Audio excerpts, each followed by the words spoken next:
ಬಂದನು ಗುರುತಾಗಿ ನಿಂತನು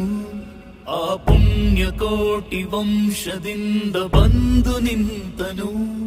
ಗುರುವಾಗಿ ಬಂದನು ಗುರುತಾಗಿ ನಿಂತನು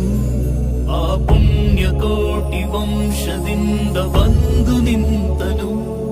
ಭಗವಂತ ನೀನಯ್ಯ ಬಲವಂತ ನೀನಯ್ಯ ಭರವಸೆಯ ರೂಪಾನಂದ ದೀಪ ನಮಗೆ ನೀನಯ್ಯ ನಿನ್ನಿಂದ ಈ ಮಾನ ನಿಂಗಾಗಿ ಪ್ರಾಣ ಆ ಒಳ್ಳೆತನಕ್ಕೆ ದೇಗುಲದಂತೆ ನಿನ್ನ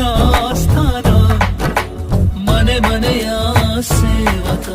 ಮನಸ್ಸಿನಲ್ಲಿ ನಾಯಕ ಬೆಳೆಸುವನು ಇತರರನು ಚೂರು ಭೇದವಿಲ್ಲದಂತ ಸಾರಥಿ